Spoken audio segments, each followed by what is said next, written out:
Welcome everybody to the first of our three-part webinar series of the Politics and Pope Francis. This is sponsored by the Offices of Justice, Peace, and Integration of the Franciscans in the U.S., OFM flavor.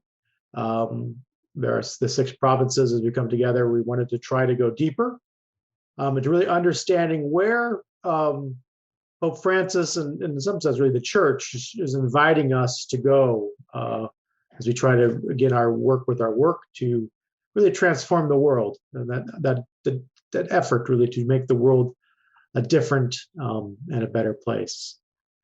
Particularly though, going like, and Ed will talk about this as he goes forward, just the kind of purpose of what we're trying to do here, but we really think we're at a kind of pivotal moment for us in our world, and how do we really answer this invitation from Pope Francis. But one of the best ways to start, we're going to start with prayer. And for the prayer, we're going to turn to our Holy Father, again, for this as well. He's a good source. In each of several of the documents he's done, but in Fratelli Tutti, as well as Laudato Si, he did a couple of prayers at the end of it. We're going to use one of those as our opening prayer. So I invite you all to center yourselves into this time of prayer. This is entitled Prayer to the Creator.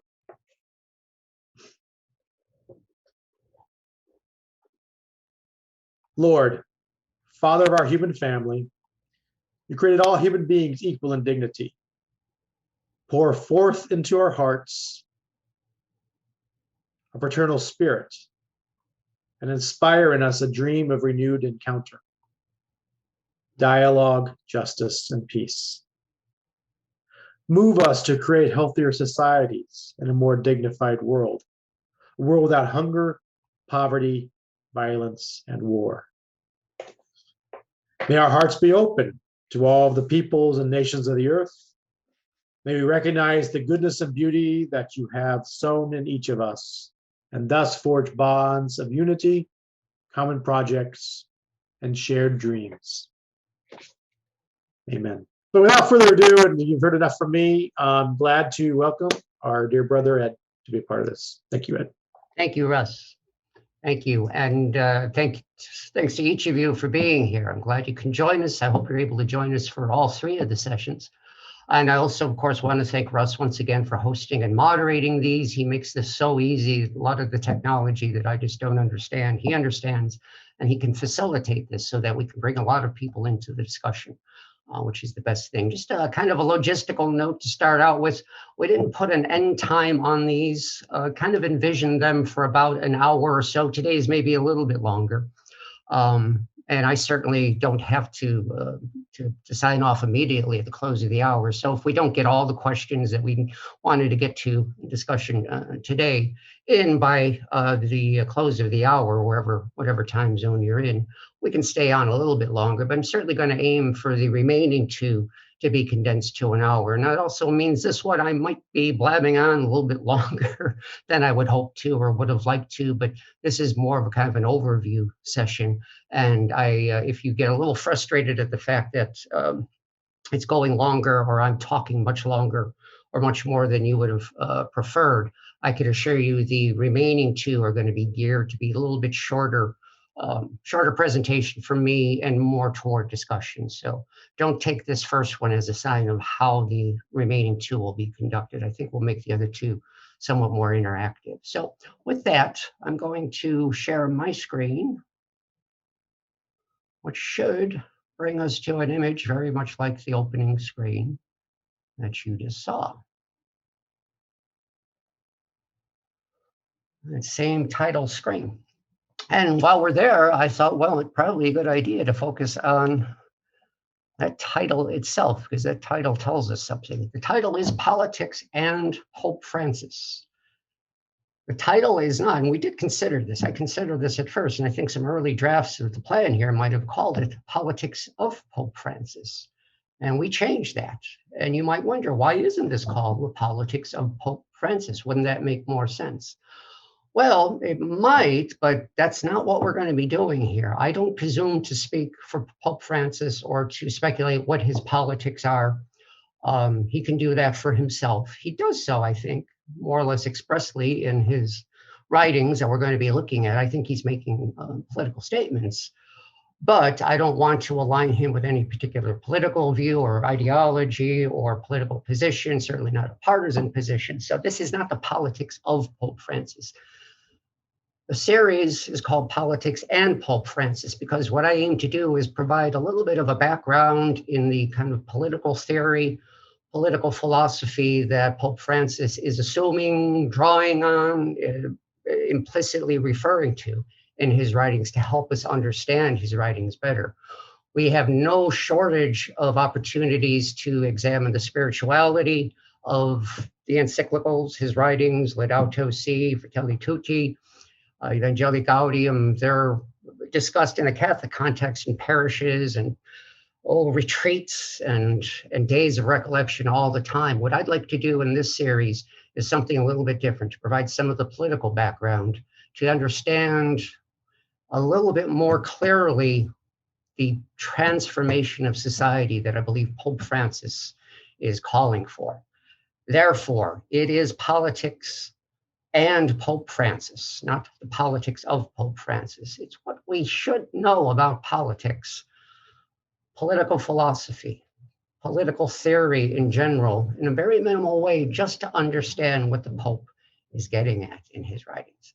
And this begins with floor plans, as most political discussions do, right?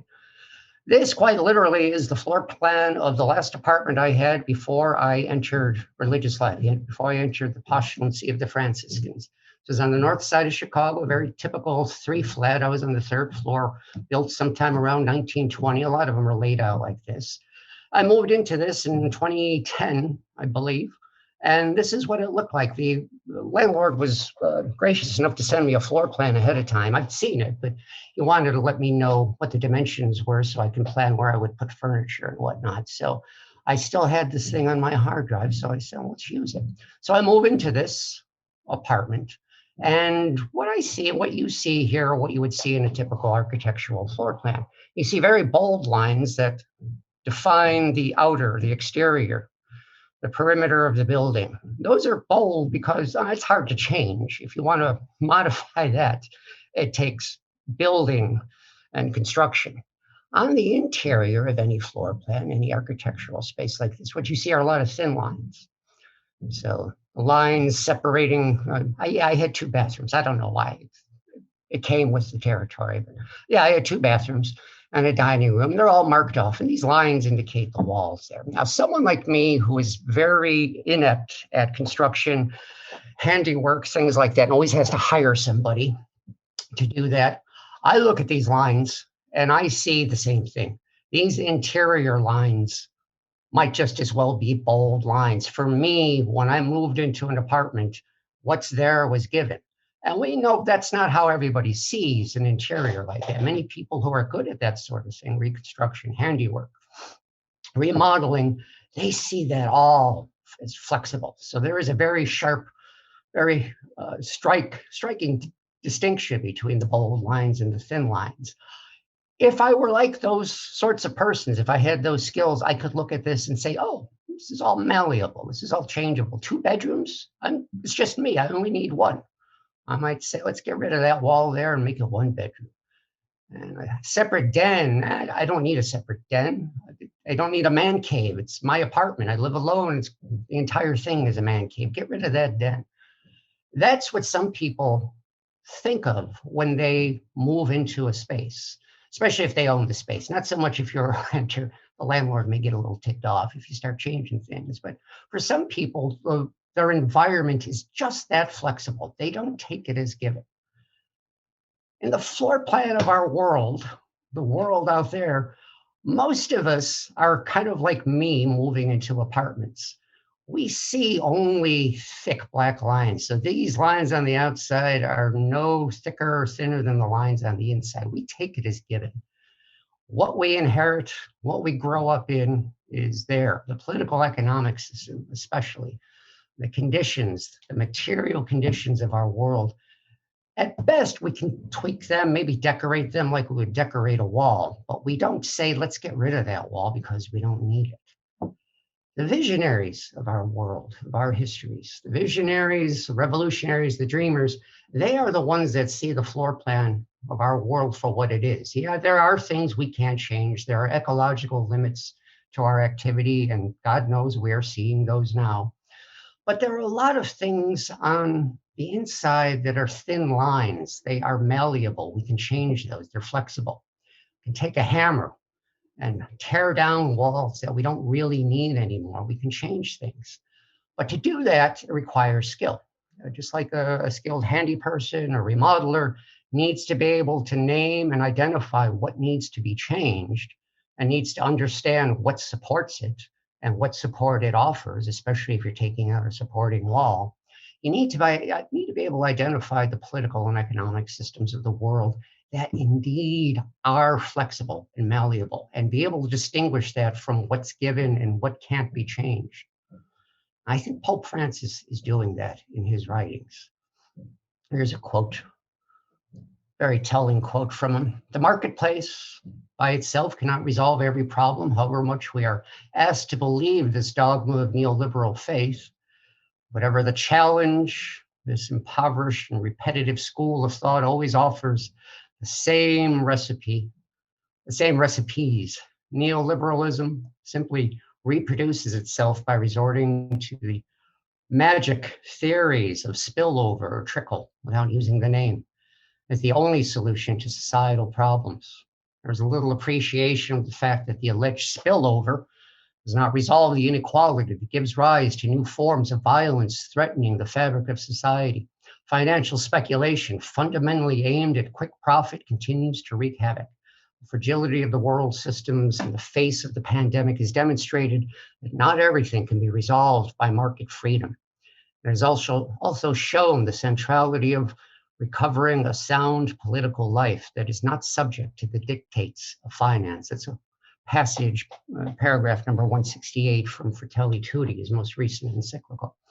Now, this is not the sort of thing that we spend days of recollection or retreats on. These are the parts of Francis's writings that are a little bit more pointed, a little bit more critical of society at large. We tend to focus on the more spiritual, positive things about fraternity, care for creation, and all of those beautiful, spiritually reinforced images that we get in his writings. This is typical of the more acerbic, critical side of Francis, a brilliantly acerbic and critical side. And sometimes we gloss over that. When I first saw this passage, this term in its two forms here, adjective and noun, just jumped out at me. It bowled me over. I hooted for joy. Pope Francis chose to use this term. He uses it just once. And Fratelli Tutti didn't mention it in Laudato Si or Evangelii Gaudium, but he mentions it, he names it in this encyclical, Fratelli Tutti, and I was just so relieved and so happy that he did. In effect, what he's doing is naming the system, neoliberalism. And as I mentioned, that is a very important part of being able to change the world in ways that it needs to be changed. You need to be able to identify what it is you're trying to change. What are the structures that need to be dismantled so that a better world can be built? And Pope Francis takes that step and uses a term that for a lot of political philosophers, political theorists, and commentators is loaded with meaning, loaded with ambiguity, unfortunately, but loaded with meaning. So we have to ask, and most of our first session here today is going to ask that question: what exactly is neoliberalism? Why would Pope Francis invoke that term to describe modern capitalist economies? Why not just say capitalism? Well, there's something more meaningful when we use the term neoliberalism. So I wanted to start out by asking, this will involve a little bit of participation here, start out by asking, what concepts, what ideas does it invoke for you? Do a little free word association. When you hear that term, what do you hear? What sorts of ideas does it prompt in you? And I believe, Russ, step in here, Russ, if... Yes. So I just have sent the message into the chat box for everybody, and you can just enter the chat. I don't think I'm going to see that. And I'll read these off to folks Okay. as to you, Ed. But If you can enter into your chat box as participants, if just to send a message to all panelists and attendees, or just to the panelists, either one. When you hear the word neoliberal or neoliberalism, what does that mean to you? We'll take a few minutes for you just to type in there. There's no wrong answers, just so you know. I don't think there's any wrong answers. Ed will tell you if you're wrong. I'll let you know when they're wrong, yeah. No, but please, if you have some thoughts, a way for you just to kind of participate. We want to get a sense of this as a conversation, not just speaking at. Yeah, it's incredible. It's incredibly valuable for me to know just what sort of things we think about when we hear that term, because it's a kind of a precious term that we hear occasionally on the news and read occasionally in the newspaper, but I want to hear what it invokes in people. Imagine yourself on Freud's couch doing free association, and Sigmund says, neoliberalism, what do you think of? Reflexively.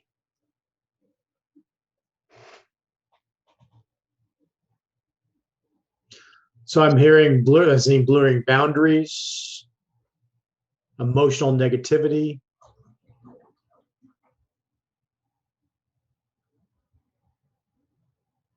If you're looking for the chat button, is one of the 3 buttons at the bottom of your screen. There's chat, raise hand, and Q&A. So.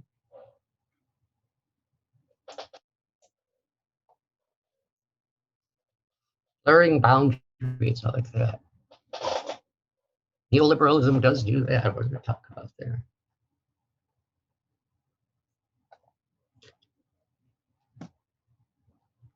Anyone else have any thoughts out there? Nothing else coming in. Maybe it's a more rarefied term than we even imagined, which is all the more reason we should be talking about. The other piece too, I'd say there's what emotions, when you hear the term, if you have emotions about it, I think that's another piece that's always helpful for us in our spiritual practices. There's like emotions. Like when I hear it now, it definitely has a negative connotation to me. It didn't always, but it does now. Right. Sure sounds like Pope Francis is using it in a pejorative sense. Yeah, he certainly isn't praising it in that passage. He's naming characteristics of our social, political, economic systems that are decidedly negative. Any others come in? Nothing yet. Let's go ahead and keep moving, just in case. Well, here's what I anticipated. Yeah. The sorts of concepts I was anticipating, because it tends to be tied to very cold clinical economic things. A lot of people associate globalization, whether this is another term for globalization. We've been hearing that for the last 20 years. Free trade is another one I thought might come up. We associate neoliberalism with this notion of free trade. Trickle-down economics, Pope Francis invokes that very term in the passage that we read. Austerity, certainly Europeans, if we had any Europeans in our audience, I don't think we do, they would definitely associate this with EU austerity measures, because as we'll talk about, it is really a neoliberal economic model that has given us the austerity measures that EU experiences and Pope Francis experiences in Italy. Debt restructuring in the third world, or the underdeveloped nations as they're called. Financial speculation, Pope Francis invokes. Monetary policy, nothing puts you to sleep faster than monetary policy. In fact, that was what I was anticipating to be the most prominent response. If we associate neoliberalism with anything at all, it's narcotic effect. It's just that abstract political economic stuff that they blab around about on the news. I don't know or care about it. It puts me to sleep. And unfortunately, for better or worse, let's say, that's exactly what the architects of neoliberalism would like us to do, to respond that way, to say, oh, man, do what you want to do. I don't care about the details. I don't care about economics. I'm a spiritual person. I just want to pray and do the spiritual things of my life. That makes neoliberal people very, very happy. Don't worry about us. Let us provide the oxygen you breathe, and don't question it. Don't take it for granted. Just let it happen. These, I should say, these two folks are often seen in superficial understandings of what neoliberalism is as the culprits. Reagan and Thatcher in the 1980s. For a lot of pundits, this is the extent of neoliberalism. For many pundits, neoliberalism was just this twist of the economic world in the 1980s and a kind of a natural evolution of capitalism. Think back to that time if you were around. Reagan and Thatcher and their policies in the US and Great Britain thought of it as a natural, perfectly sensible response to the excesses of the welfare state that had grown over the previous decades. A reaction to the economic crises of the 70s. Stagflation used to be the term. It was the cumulative effects of the large government that grew out of the New Deal in the US and later the Great Society of Lyndon Johnson, the effects of labor policies in Great Britain, large government getting in the way of markets. So this was an attempt, the pundits would tell us, to renew our reliance on the forces of the free market and kind of get government off our backs, as Reagan would say repeatedly. You use it as a term interchangeable with other abstract concepts from political theory, and that just confuses things. It's not quite the same thing as libertarianism. It has overlapping principles and values with neoconservatism. Certainly, Reagan and Thatcher are considered conservatives, and yet they are progenitors or purveyors of neoliberalism. But if that's the view we take, that this is just the way things evolved in the 80s, that doesn't help us explain the fact that these two fellows continued pretty much with the same policies, and they ostensibly came from very different political directions. Tony Blair in Great Britain, Bill Clinton in the US into the 90s, a continuation of more or less the same sorts of economic policies that Pope Francis is talking about into the 90s and beyond. Bill Clinton promised in his campaign and successfully, call it that, successfully transformed welfare as we know it, made it a welfare to work program, and now it's much more difficult to get social support in the US compared to the way it was before. The two of them rejected their party's long history of working with labor and other working class coalitions. The Labour Party in Great Britain severed a lot of its ties with organized labor, as did the Democratic Party in the US. They can no longer take labor support for granted. Important historical change. And of course, we associate Bill Clinton with NAFTA, free trade, a very neoliberal policy, and austerity requirements in the European Union that Tony Blair adhered to in order to bring Great Britain into the EU, and which then led to the Brexit response years later. So the upshot here is neoliberalism, apparently at least, isn't some transient partisan Republican Tory thing. It's something more enduring than that. What Pope Francis is describing when he says neoliberalism is just not a kind of a conservative trend that came and went. Something lasting longer than that and something more profound than that. So Ed, real quick, just to kind of jump in, because we have a question that you may be getting to. I just want to make sure, though, when you're answering this, because it came in through not through the chat, but using the term liberalism, please explain liberalism and neoliberalism, and from who are these bad words. So you may be getting to that. That just are going to touch on that Thursday. Yeah, very good. Just want to make sure, because there's that, I think, that confusion around using both of those. That's something we're going to need to clarify, right? Very good. So here's what I think Pope Francis has in mind when he says neoliberalism, because he's using it in a very pointed way. He knows of what he speaks. This is the way it's thought about by political philosophers. It's a conscious attempt, not a natural evolution, a conscious attempt to coordinate economic and political life in Western capitalist societies like the ones that we live in. A very specific, reversible form of capitalism, not just capitalism simpliciter, not just the way things are, but something that can be changed. An exaltation, clearly, of the market as an answer to all of our problems. Pope Francis, in that passage alone, seems very concerned with the notion that the market is going to solve our problems. A harnessing of the democratic state, the power of the state in preserving the interests of business. And that's something we'll talk about a little bit further today. Francis sees it as a way of thinking woven into the global culture, not just into the societies that promote these policies, but to all societies, all economies of the world, whether they like it or not. And of course, a threat to the planet and to the common good. So to reiterate what Russ indicated before, neoliberalism for Pope Francis is a term of opprobrium. It is not a positive thing. So here's what that questioner, very good question. Here's what that questioner was anticipating. We tend to think of this liberal conservative dimension, not quite the same in Europe, but more or less similar, that there's liberals on the quote left, conservatives on the right. So what's the relationship of liberalism to neoliberalism? And it's a good question. I suggest we don't think of the liberal and neoliberalism in contrast to modern conservatism. That's not the best contrast to make. Rather, it's invoking guys like this, John Locke on the left, Adam Smith on the right. That's the liberalism that neoliberalism is comparing itself to, contrasting itself with. Think neoliberalism in contrast with the classical liberalism of Locke and Smith. This is not heavy-duty philosophy here. This is the sort of thing we learn in high school civics classes in most districts in the United States. If you went to a public school, you probably had a civics class that talked about the Constitution and its basis in things like classical liberalism, the predominant philosophy in the early modern period.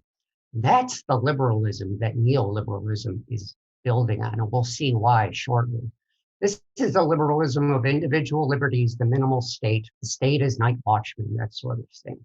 That liberalism, not the kind of contemporary sense of liberal versus conservative, but classical liberalism, is what the neo is building onto. So in order to explicate that, make that clear, I want to talk about three very specific, call them birthing events in the history of the concept of neoliberalism. I think these will help clarify that extension of it beyond classical liberalism. First event, the colloque Walter Lippmann, pictured here, the Walter Lippmann Colloquium, called by its French name because it was held in Paris, 1938. This is not the 1980s, this is far earlier.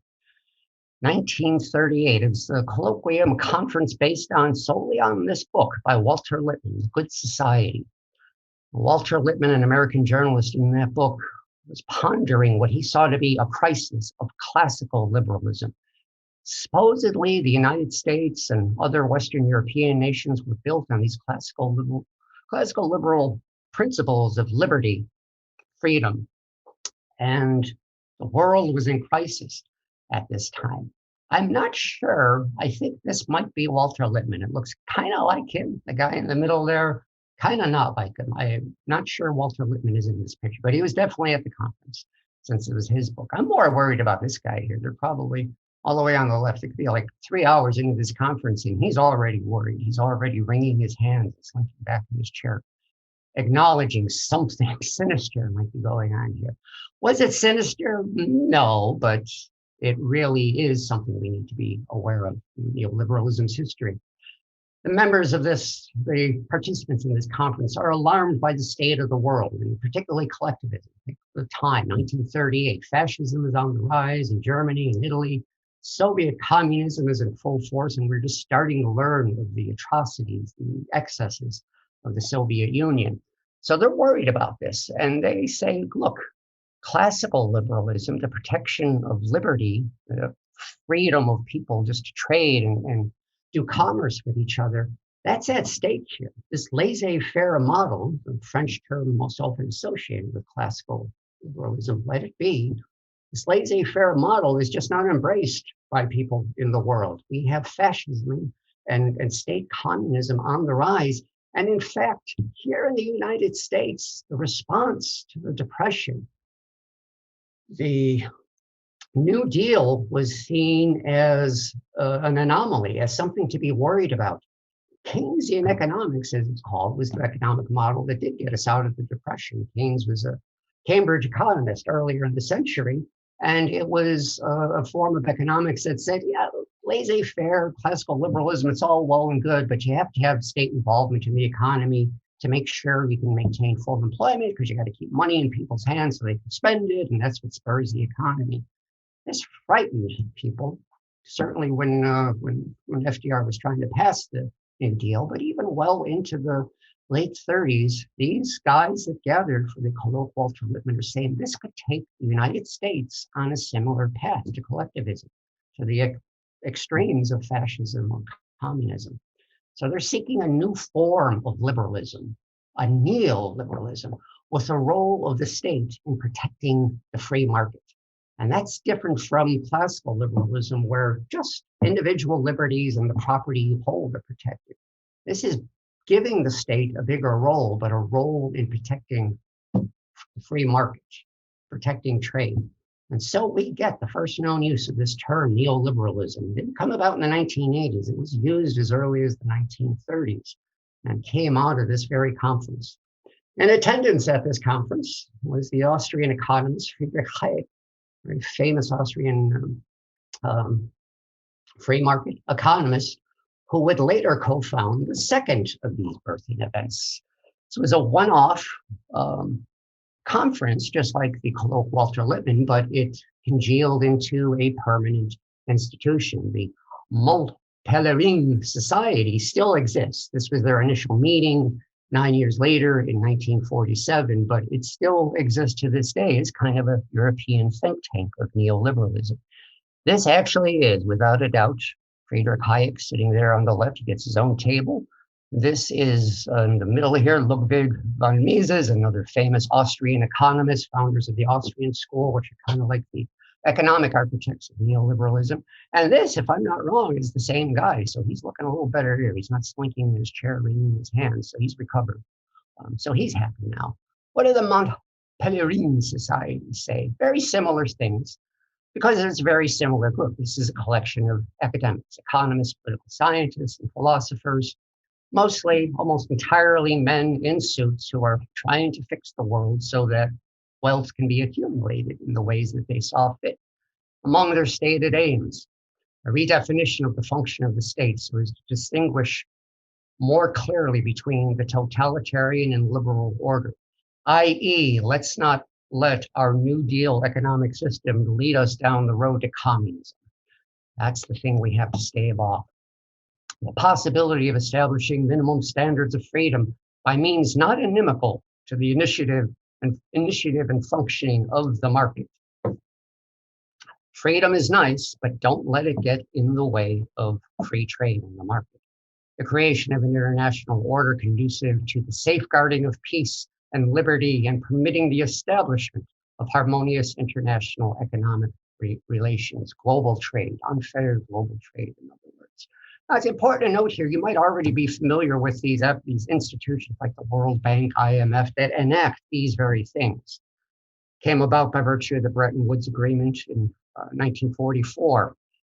These institutions already existed when the Montpellier Society gathered. They were already there, so we can already start to see the main theme of our discussion today. There's kind of an ideological gloss that people feel the need to put on things that are already in place. We already have the economic institutions that are going to enact these things, and the Montpellier Society is saying this is the rationale, the justification for it. The third of these birthing events that I wanted to talk about, this comes home to the United States. Finally, this is here in the US. A couple of decades later, 1971, the infamous Powell memo, written to the US Chamber of Commerce with the ominous title, Attack on American Free Enterprise System, meaning that there is an attack in the eyes of the author on the American free enterprise system. That author is none other than this person, who's a corporate lawyer, corporate attorney at the time of writing it, but he was also soon after appointed and elevated to the Supreme Court. Powell is Justice Lewis F. Powell, Jr., Supreme Court Justice in the following year, 1972. So it was clear to everybody who was involved in his appointment and Senate approval that this was his agenda.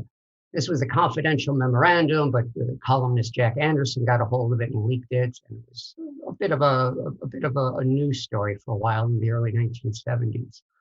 What was Powell on about? Well, very similar concerns. He's concerned here in the US specifically with the perceived cultural hostility to business and commerce. And what he's looking at is, think of the time coming out of the 1960s, the counterculture, the rise of the so-called new left. He's worried that all of these things have become institutionalized, normalized, and mainstreamed. The most disquieting voices joining the chorus of criticism of business interests come from perfectly respectable elements of society, from the college campus, from the pulpit. Powell must have heard Franciscans preach. The media, the intellectual and literary journals, the arts and sciences, and from politicians.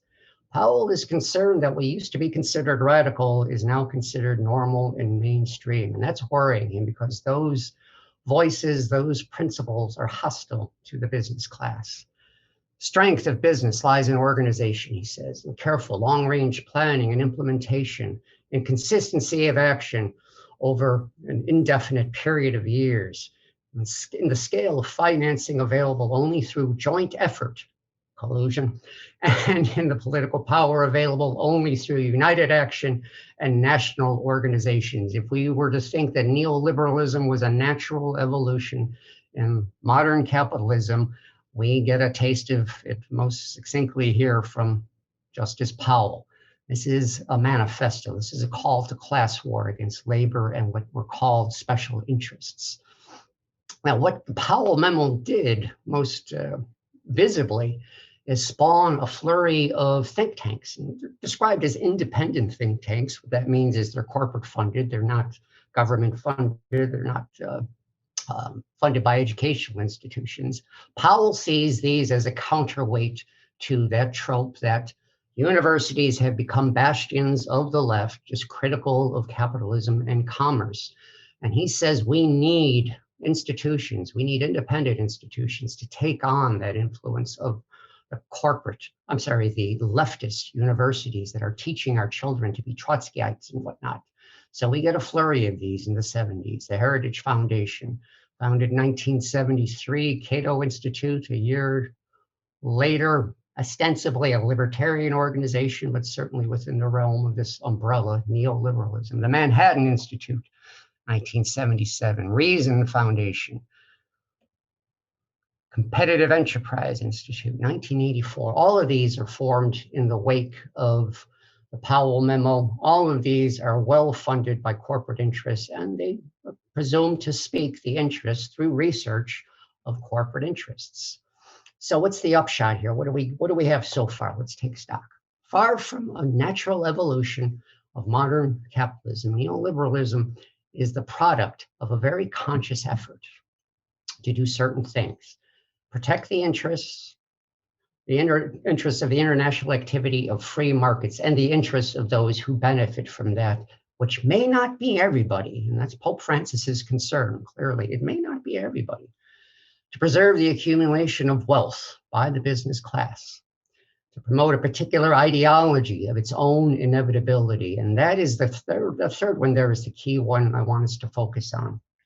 Not just here, but throughout this series of webinars. This is the key one for us, because this is why we see the world as so many dark lines on an architectural schema.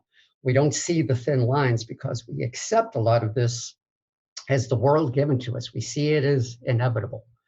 And that's the issue we need to address.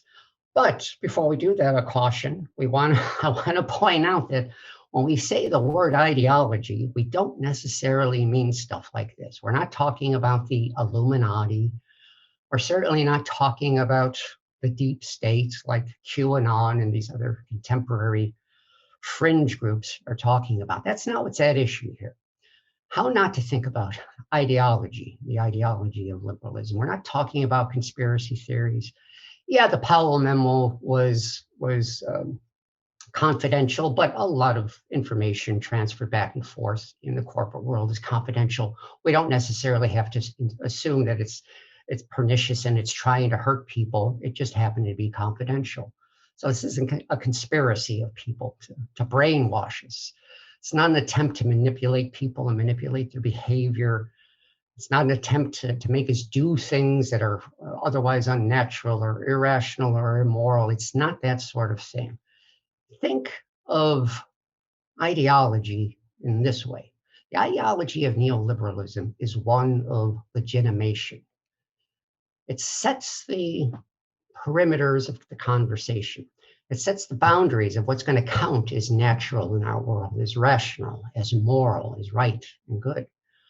The ideology of neoliberalism is less about coercion or delusion or duping people than it is about maintaining consent for what we have, the status quo, and just simply not questioning it, accepting it as bold lines that just can't be altered, can't be changed. Now, of course, legitimation is a good thing, and political philosophers over the centuries have endorsed it. It makes sense. We want government to be legitimate. We want it to be seen as legitimate in the eyes of the governed. Aristotle talked about that a couple of millennia ago. Centuries later, a great political philosopher, whose name escapes me, Jean-Jacques Rousseau, smiling Jean-Jacques there, would talk about it. But probably the pinnacle of this discussion came a few centuries earlier with John Locke. We see John Locke once again, our classical liberal icon. Until John Locke's time, throughout most of the medieval period, through the Renaissance, authority, governmental authority, was granted to kings, royal lineages by God. The divine right of kings was the only justification for why somebody is ruling over you. And people accepted this. It grew with Christendom. It was part of the church's legacy. In the world here, the material world here, you have rulers, and those rulers are selected by God. So the only legitimation was, God picked your king, live with it. And of course, John Locke says, to hell with that. John Locke was about the consent of the governed, that principle that got etched into our founding documents, including the Constitution, Declaration of Independence. You have to have the consent of the governed in order for a government to be legitimate. So, make no mistake about it, legitimation and being a legitimate government, legitimate economic system, having the consent of the governed is undeniably a good thing, but that's not just the extent of legitimation. Legitimation has its own more insidious ways to assure people that their government is legitimate, and that comes from a slightly different philosophical tradition. This is Antonio Gramsci, the great Italian Marxist philosopher who had a good description of those more pernicious forms of legitimation. So based in that tradition, this is the sorts of things that I think Pope Francis is drawing our attention to when he says we're taking a lot of things for granted about the state of the world that we really don't need to take for granted.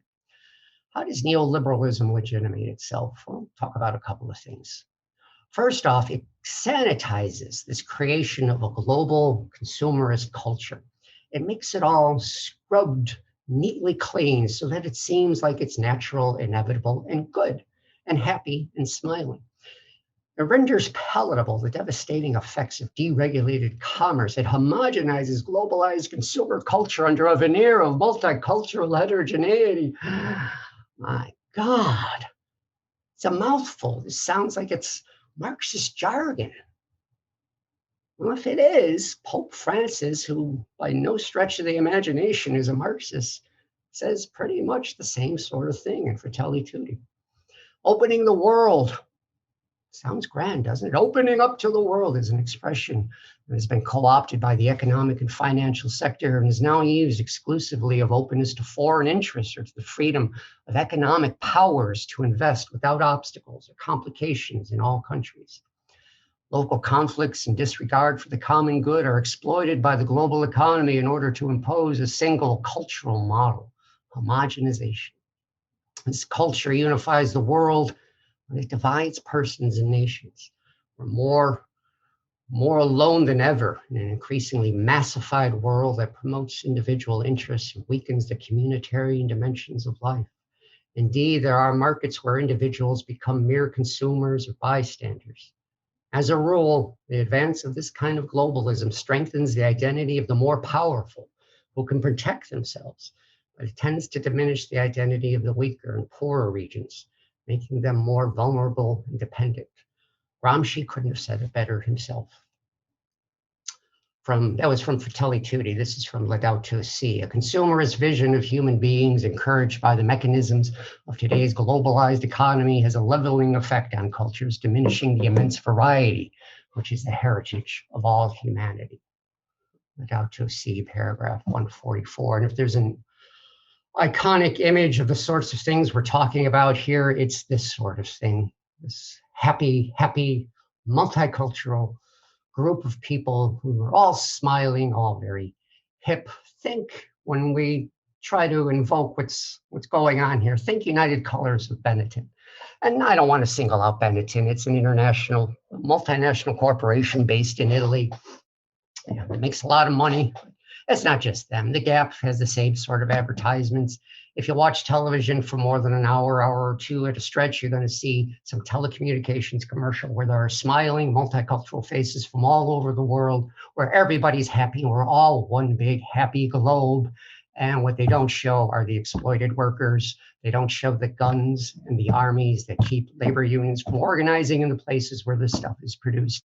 We don't see that seedy underbelly of all of this. Neoliberalism harnesses hip imagery to sell both the products it needs to peddle and itself. It is an ideological machine that reproduces itself. It exploits these progressive notions, good notions, diversity, inclusion, positive, valuable principles. It exploits them for profitable ends, for the benefit of those who profit from it.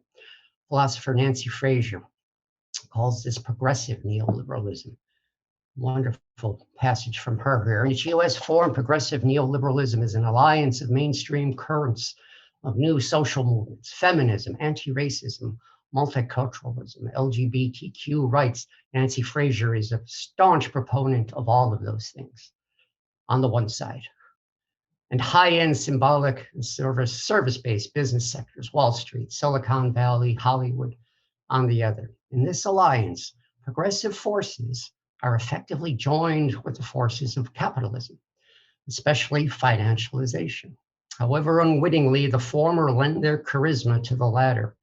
Ideals, good ideals like diversity and empowerment, which could in principle serve different, very noble ends, now have lost policies that have devastated manufacturing and what once were middle-class lives. And it's not just in the US, it's devastating lives overseas as well. Our second method by which neoliberalism has this air, this ideology of legitimation about it, it trivializes poverty and gross economic inequality.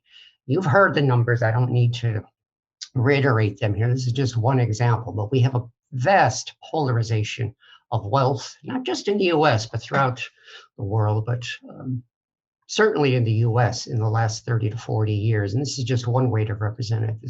The y-axis, the vertical axis here, is percentage of the share of national wealth. The red line, as you can see, represents just the top 1%. The blue line represents the bottom 50%. In other words, what that chart is telling us, the already haves, the top 1% of earners, have secured an increasingly larger share of the wealth that we produce as a nation than the never haves, the bottom 50%. It's just another way of saying what you already know. Wealth is being vastly polarized. Now, we would think, we should think, instinctively, intuitively, something's wrong there. This should be troubling. But the ideology of neoliberalism wants to assure us, no, this is okay. That's no problem. And who better to do that than our friends at the Heritage Foundation? They've been doing this for about two decades now. The Heritage Foundation, in its research and its reports, wants to tell us that the losers in neoliberalism's game at least are better off than the losers of history. So there may be more and more poverty. It's actually somewhat less poverty. There may be more and more polarization of wealth, but those poor are certainly better off than the poor were in previous centuries. Public housing of the 20th and 21st centuries is better than the ill-kept palaces of the 14th. Quoted by, I believe, Peter Berger, said that, a very conservative economist, neoliberal philosopher and economist. Well, at least you're doing better than the people of the medieval period. Poor people have cars and televisions and microwave ovens and air conditioning. Good heavens, how do we call them poor? The Heritage Foundation asks. They have these neat amenities. Do we really want to call them poor? Do we really want to say there's a problem with this disparity in wealth? Again, neoliberalism comes to the rescue. And again, this isn't lost on Pope Francis. Again, from Fratelli Tutti, the claim that the modern world is reduced poverty is made by measuring poverty with criteria from the past that do not correspond to present day realities. And other times, for example, lack of access to electric energy was not considered a sign of poverty, nor was it a source of hardship. Poverty must always be understood and gauged in the context of the actual opportunities available in each concrete historical period. If you want to understand poverty in 2021, look at what the impoverished have to do in relation to the people that are securing all that wealth at the top. Don't look back on history, Pope Francis says. The third of our means of neoliberalism, legitimating the system that we have, it makes the contrived conditions under which we live seem natural and inevitable. It makes it all seem like fish swimming in water. We just don't know or care that these are malleable conditions. These are thin lines on the schemata. We bring back the Iron Lady for this one, Maggie Thatcher. Margaret Thatcher provided us what we might call the ball-peen hammer approach to this principle that it's natural and inevitable. There is no alternative, she intoned numerous times throughout her role as Prime Minister of Great Britain. It even earned itself the acronym TINA. Margaret Thatcher got associated with this acronym. There is no alternative. Like it or lump it, this is the best of all possible worlds, the same sort of fatalism we hear in other contexts. There is no alternative to this. This is the natural evolution of the best possible world. Take it. David Graeber, another noted commentator, sums it up, sort of an evolution of this over the last 30 to 40 years. Not as harsh as Maggie Thatcher's approach. It's a little bit more subtle now, this message. The new neoliberalism says whenever there is a choice between one option that makes capitalism seem the only possible economic system and another that would actually make capitalism a more viable economic system, neoliberalism means always choosing the former. In other words, why fix things? Why fix what you could just simply make appear to be working?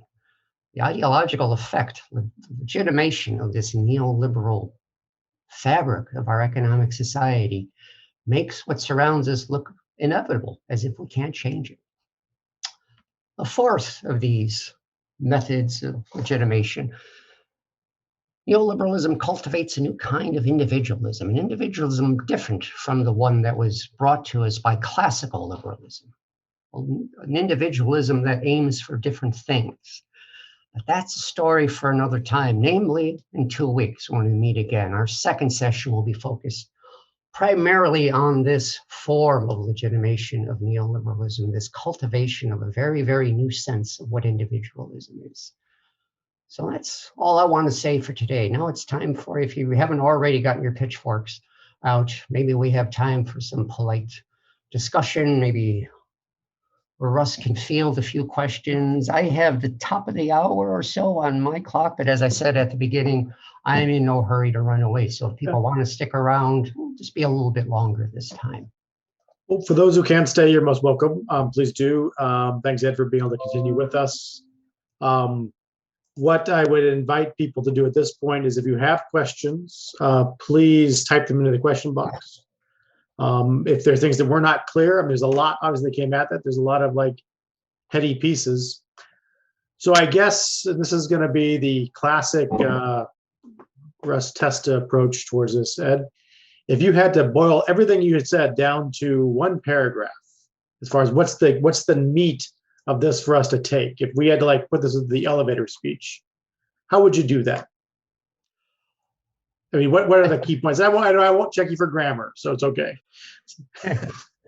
I think the key thing to draw out of this is that Francis is inviting us to see the world, particularly the structures of society, economic, political, social structures that are in front of us, to see them as changeable and malleable, because a large part of the problem of the despoliation of the globe, the polarization of wealth, the sorts of things we're concerned about, if we're concerned at all about care of the planet, social and economic justice, the sorts of things we're taking on have built an industry, have made it their livelihood to make themselves appear natural and inevitable and just like the air we breathe.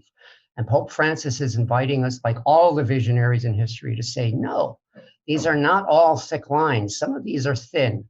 Some of these things are contrived. Some of these things are conscious efforts to convince us that the world we have is the best possible one we could have, and it's a natural evolution. Meanwhile, some are enriched, others are impoverished. Meanwhile, we are on the brink of ecological catastrophe.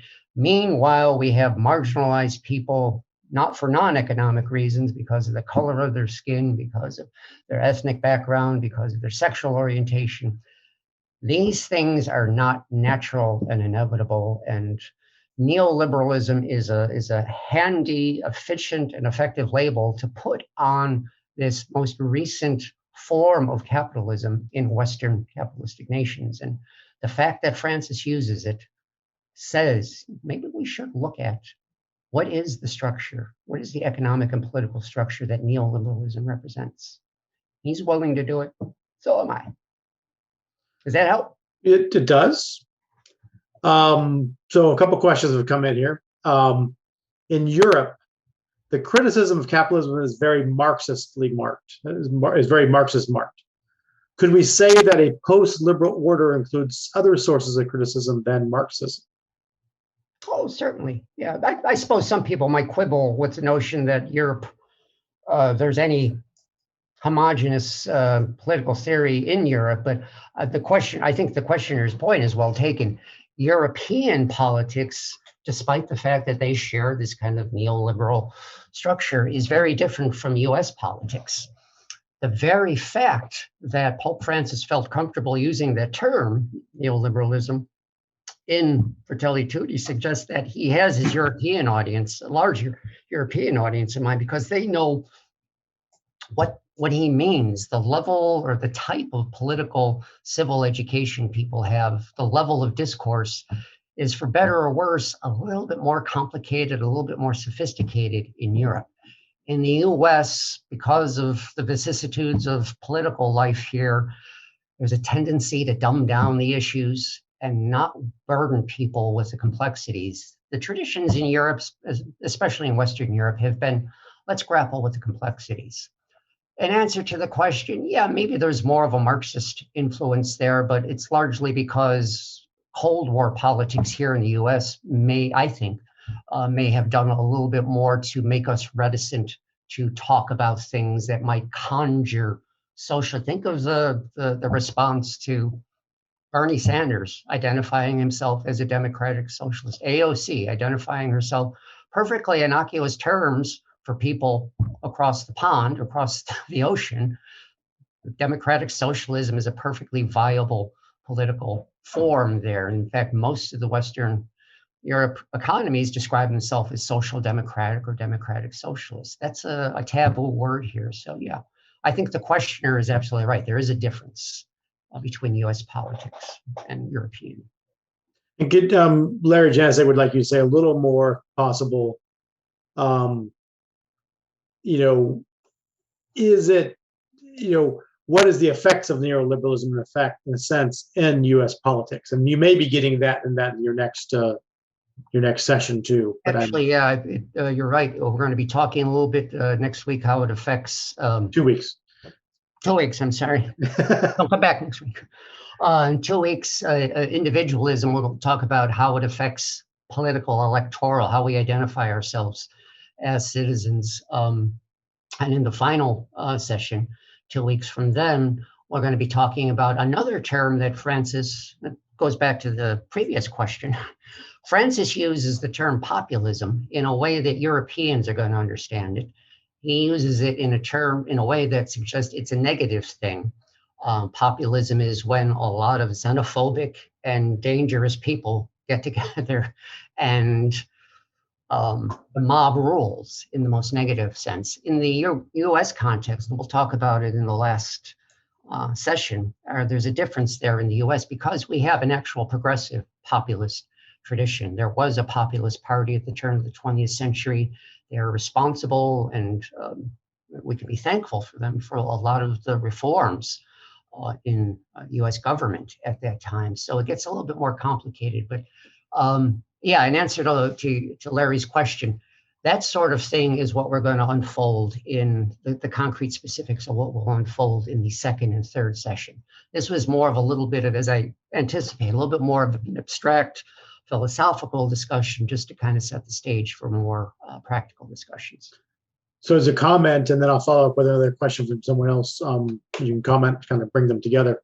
Someone writes, Cindy writes, "This has been a fascinating, enlightening session. Thank you. I think this is a very timely also. At some points during the talk, I thought about the recent GameStop events. It was a form of uprising and was quickly squashed.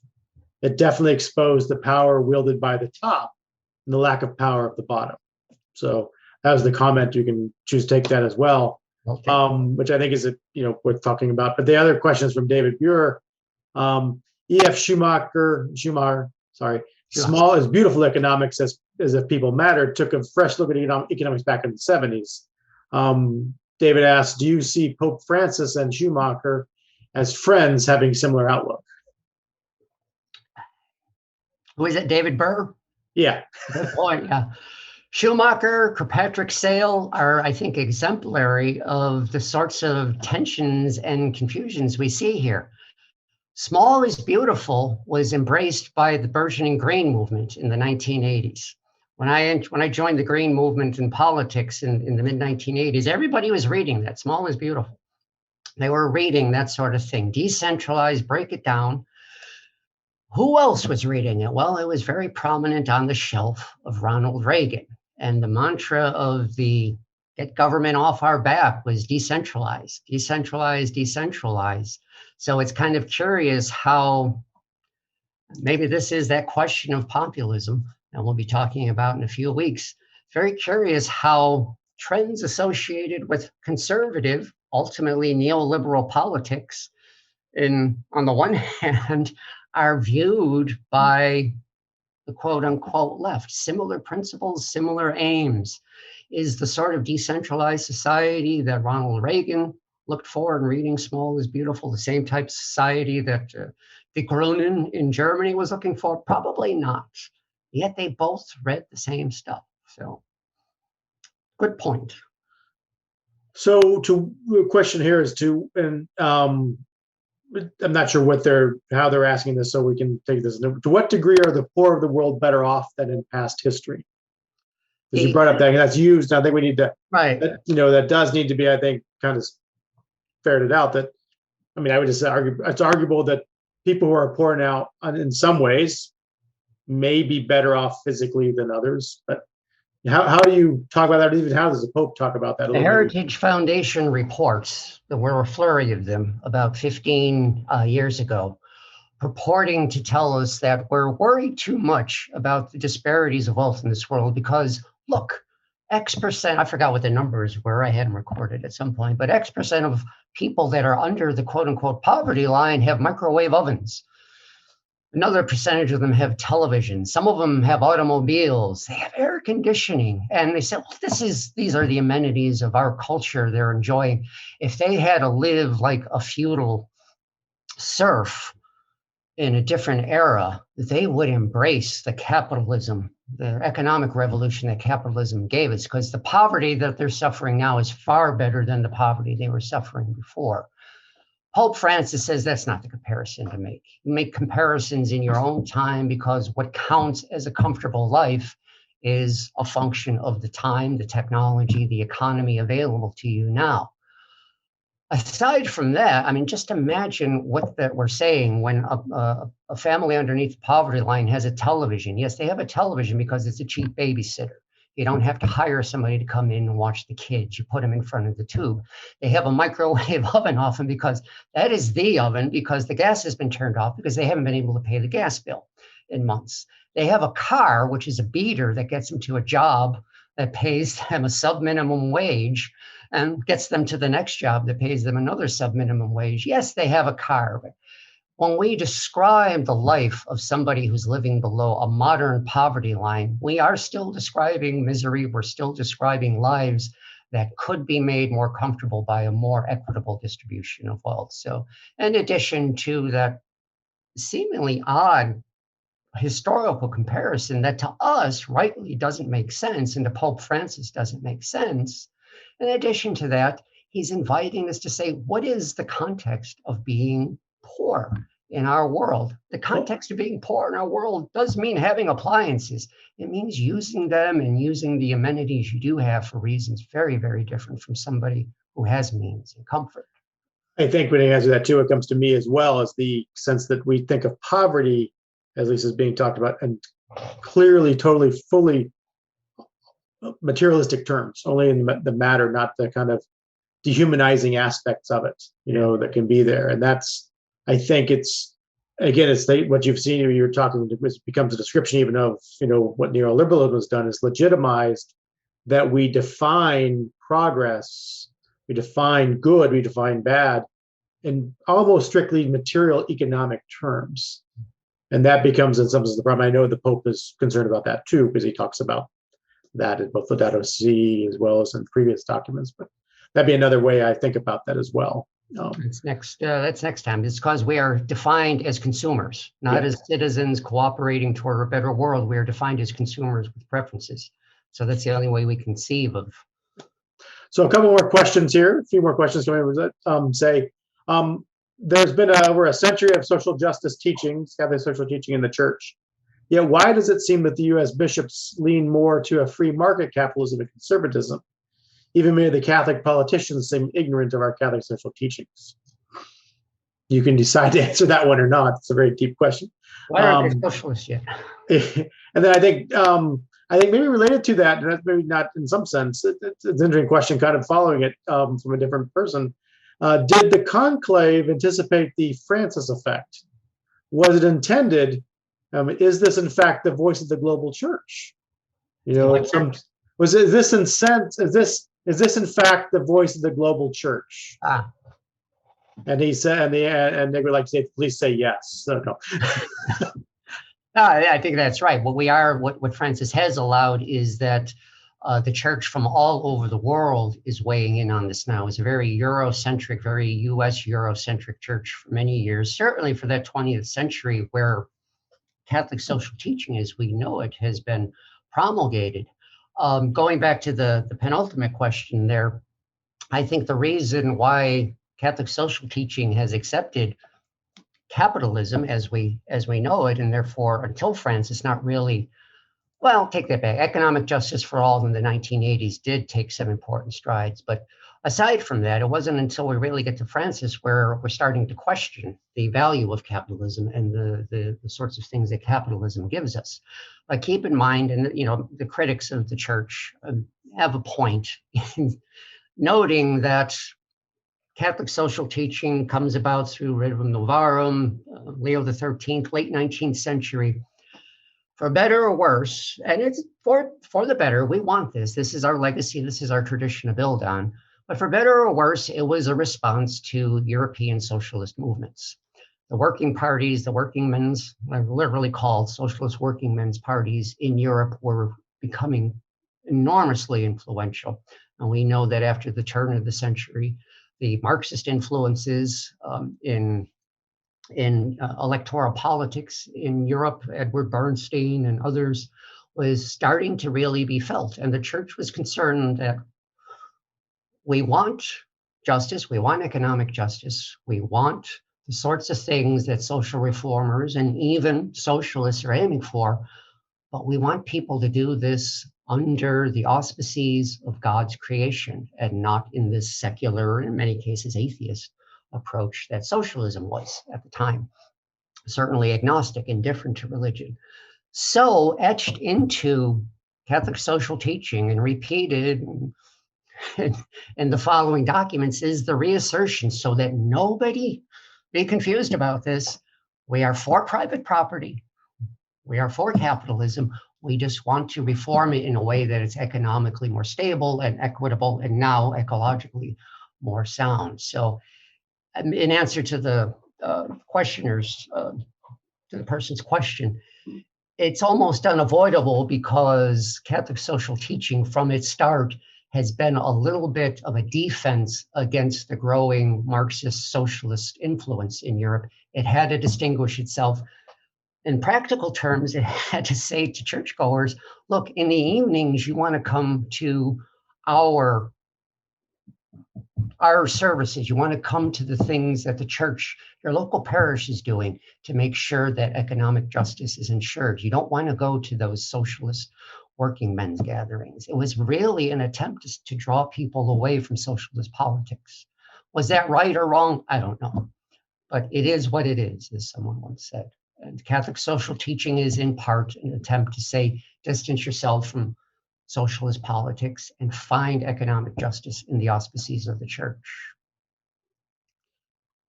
One more question here. I know people are leaving. That's okay. We appreciate you staying for those who can. Would you say that neoliberalism made the marketing of diversity without increasing equity or dignity? Could you repeat that, Gus? Would you say that neoliberalism made the marketing of diversity without increasing equity or dignity? Oh, absolutely. I think that's Nancy Fraser's point. That was the point I was trying to introduce there. It harnesses these very noble concepts. You know, all those people in the ads, very diverse, all smiling. It harnesses these very noble concepts. And it really doesn't do anything about bringing about those values. You can put a very diverse set of faces in your ad, but as I pointed out, it still means that the nations from which those faces might have come have repressive labor laws, have poverty, all of which more or less instilled and enforced by the same neoliberal economic practices that are peddling the product they're peddling. So yes, I think that's hitting it on the head. It uses those concepts, but it's done very little to actually increase diversity, multiculturalism. The way Francis described it in that quote was it makes it appear like we're all one big happy global community, and it's really dividing us even more because global wealth is being shifted more and more to the industrial capitalist north and away from developing countries. They get thrown a bone because, you know, we open up a plant there, but it doesn't solve the problems. It'll be interesting as we move towards our conclusion or this session. It'll be interesting to see how the Pope's kind of new initiative with many corporate leaders, world corporate leaders, and trying to kind of reimagine how do we think of who are the stakeholders, if nothing else, of capitalism. You know, because he's still working with capitalist leaders, still working with the capitalist system, but that attempt to try to change that system by even identifying who are the stakeholders. I mean, that movement from saying it's strictly the shareholders to maybe there's a larger group of stakeholders we should be dealing with as corporate leaders. And I think will be an interesting piece for us to see how this unfolds. And maybe we'll do that in our fourth session as a free-for-all. So. Well, there are no more questions, and I know we're over time. We appreciate those who could stay beyond. We thank you, Ed, for starting us on this conversation. We'll be joining again in 2 weeks for our second session, which will be looking at, you could say it in a couple of sentences, what are we looking at in the next session, Ed? That point we left off with merits a session in and of itself, how we understand the individualism that classical liberalism had given us, but is now changed in a way that neoliberal thought and ideology is twisted. And essentially, as I said before, it makes us consumers. We are consumers with preferences rather than citizens with ideals and goals and values. We just bring our preferences to the market, and that's democracy for neoliberalism. So 2 weeks, we'll go deeper with that, and we'll kind of it'll be even a greater time for conversation. In the meantime, we will post this in the next, hopefully, few days. It'll be up, and we'll send a link out to everybody. Feel free to share this with others, invite others to join us. If you are signed up for this session, you are signed up for the other sessions, and you'll be getting a reminder as well as the recording if you can't join us. We really appreciate people taking the time to be with us, and we again appreciate you, Ed, for taking the time to be with us and get us deeper into where the Pope is trying to invite us to this new kind of hopefully magical world we can go into, this dreaming world, allowing us to kind of, I've really appreciated that Pope lately has really embraced and brought forth that language of dreaming, and how do we maybe do that within our own sort of Franciscan Catholic kind of sensibilities. So again, thank you, Ed. Thank you all. And we look forward to seeing you all in 2 weeks. See you later. Bye-bye. Bye-bye.